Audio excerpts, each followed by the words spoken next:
حضرت فاطمہ کی توہین کی گئی, ان کے گھر کو جلایا گیا. اگر یہ مان لیا جائے تو اب سوال پیدا ہوتا ہے کہ جب فاطمہ کی توہین ہو رہی تھی, فاطمہ کا گھر گرایا جا رہا تھا, تو سوال پیدا ہوتا ہے شیر خدا کہاں تھے, بہادر حیدر کرار کہاں تھے, وہ طاقتوں والے کہاں تھے؟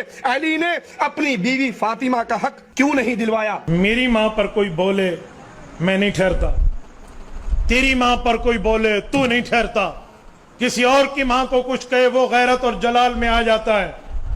تو حسنین کریمین کی غیرت پر کیا سمجھتا ہے کہ نعوذ باللہ انہوں نے کچھ نہیں کہا ہوگا؟ پھر کہا ہے تو پھر دکھاؤ. علی المرتضی رضی اللہ عنہ کے بارے میں تو کہتا ہے ان کے پاس ذوالفقار تھی, اگر دروازہ بیوی پہ گر گیا تھا تو وہ ذوالفقار کہاں تھی؟ جتنی بھی جنگیں تھی مولا کی وہ 1 by 1 تھی, لیکن اگر پورا مکہ مدینہ علی کے خلاف ہو جائے اور مولا تک و تناؤ, جب امام نے کہا تھا کون ہے جو علی کا ساتھ دے تو علی تلوار اٹھانے کے 4 لوگ مسجد میں مولا کے پاس گئے, 4 لوگ. امام نے کہا میں 4 لوگوں سے جنگ کیسے لڑوں گا؟ جنگ صفین میں اگر 1 man شو کرنا ہوتا تو مولا پورا لشکر کیوں لے کر جا رہے ہیں؟ امام فرماتا لوگوں کا ساتھ نہیں, میں جنگ کیسے لڑوں گا؟ اصل ہے امامت کا ساتھ دینا, ورنہ مولا علی تو کیا پروردگار عالم اگر چاہے تو کیا فرعون کے لشکر کو نہیں الٹ سکتا تھا؟ خدا چاہے تو آج سارے فرعونوں کو ختم نہیں کر سکتا. بھائی اللہ کو 1 man شو نہیں کرنا, اسے دنیا میں اگر فتح چاہیے تو لوگ لڑیں اپنی فلاح و بہبود کے لیے. اس وقت بہترین کام یہ تھا کہ لوگوں کا اصلی چہرہ دکھایا جائے, اور وہ چہرہ دکھانے کے لیے بیسٹ آپشن تھا کہ جناب سیدہ دروازے پر جائے, تاکہ تاریخ میں آنے والوں کو پتا چلے انہوں نے نبی کی بیٹی کا بھی احترام نہیں کیا.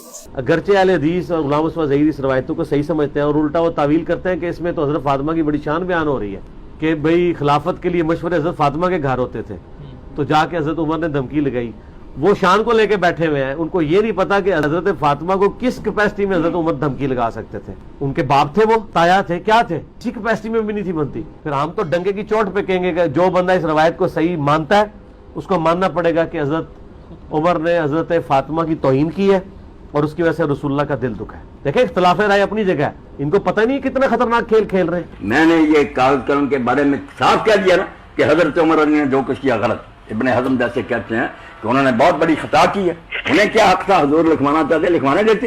جو بات صحیح ہوگی شاہ صاحب میں وہ کہہ دوں گا, مجھے کسی کا ڈر نہیں, نہ میں پرواہ کر لوں. مولا علی کہاں تھے جب جناب زہرا پہ دروازہ گر رہا تھا؟ علی گھر میں تھے. میرے چھٹے امام فرماتے ہیں مولا علی کو بلایا نبی نے, کہا یا علی جبریل آئے ہیں اور اللہ نے تمہیں سلام کہا ہے.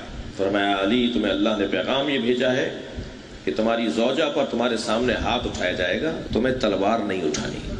راوی کہتا ہے مولا کی آنکھوں میں آنسو آ گئے اور نبی کو دیکھ کے فرمایا اللہ اور اللہ کا نبی جس پہ راضی ہے اس پہ علی راضی ہے. حضرت عثمان پر بھی حملہ ہوا تھا, اور حملہ کرنے والا کون ہے؟ ابن ابو بکر. ابن ابو بکر نے حملہ کیا, اس نے داڑھی سے پکڑا اور کھینچا, اور پھر اس نے باپ کا واسطہ دیا تو اس نے چھوڑ دیا. دوسرا آدمی آیا, اس نے حملہ کرنا چاہا تو زوجہ عثمان آگے آ گئی اور زوجہ عثمان کی انگلیاں کٹ گئی. اچھا, آپ کی بیوی پر حملہ ہو رہا ہے, انگلیاں کاٹی جا رہی ہیں, مارا جا رہا ہے, کیا ہو گیا تھا عثمان کی غیرت؟ آپ ہمیں کہتے ہیں نا, تو کیا ہو گیا تھا؟ اور یہ غیرت مند جس کے پاس ہزاروں کی فوج بھی ہے, یہ تو ایک آرڈر کرے. پھر کیا ہوا؟ کہتے ہیں رسول خدا نے وصیت کی تھی حضرت عثمان کو کہ صبر کرنا, اور یہ بہت بڑی فضیلت ہے کہ انہوں نے صبر کیا. ان کی زوجہ کو ان کے سامنے مارا گیا, انہوں نے رسول خدا کی وجہ سے صبر کیا. یہ جو آپ سے کہہ رہے نا یہ کیسے ہو سکتا ہے کہ علی کے سامنے یہ ہو رہا ہو اور علی کچھ نہ کرے, وہ بھائی آپ کے پاس آپ کے اوپر آ گیا. اب آپ بتائیں آپ لوگوں کی غیرت کہاں گئی؟ وہ کیوں صبر کر رہا ہے؟ کوئی روایت نہیں ہے ان کی کتابوں میں بھی کہ رسالت مآب نے حضرت عثمان کو صبر کی کوئی تلقین کی ہو. ہم آپ کو شیعہ سنی دونوں کتابوں سے روایت لا کے دے دیں گے جہاں رسالت مآب نے علی ابن ابی طالب کو صبر کی تلقین کی ہے.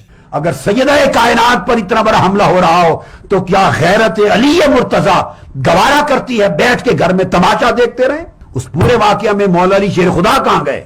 ہے جو کلمہ گو ہیں وہ اصحاب جو رسول خدا جب وضو فرمایا کرتے تھے تو وضو کا پانی زمین پر گرنے نہیں دیتے تھے. اس کی بیٹی سے ان کی رحلت کے فوراً بعد یہ ستم اور یہ سلوک ہو، یہ ممکن ہی نہیں ہے۔ اگر کچھ نے کیا تو باقی خاموش رہیں، یہ بھی ممکن نہیں ہے، یہ نہیں ہو سکتا۔ ہم بھی یہی کہتے ہیں کہ یہ نہیں ہو سکتا۔ یہ کیسے ہو سکتا ہے؟ یہ کیسے کلمہ گو ہیں؟ لیکن ایسا ہوا ہے، اسی بات کا تو رونا ہے۔ آیا یہ نقل نہیں ہوا؟ تاریخی کتابوں میں یہ واقعات نہیں آئے؟ تاریخی کتابوں میں درج ہیں۔ جناب سیدہ کا خطبہ عیناً یہ موجود ہے، فریقین میں موجود، سنی شیعہ دونوں نے اسے نقل کیا ہے۔ آپ کہتے ہیں یہ نہیں ہو سکتا، اس سے پہلے بھی کبھی ایسا نہیں ہوا۔ تمام امتوں میں یہ کام ہوا ہے۔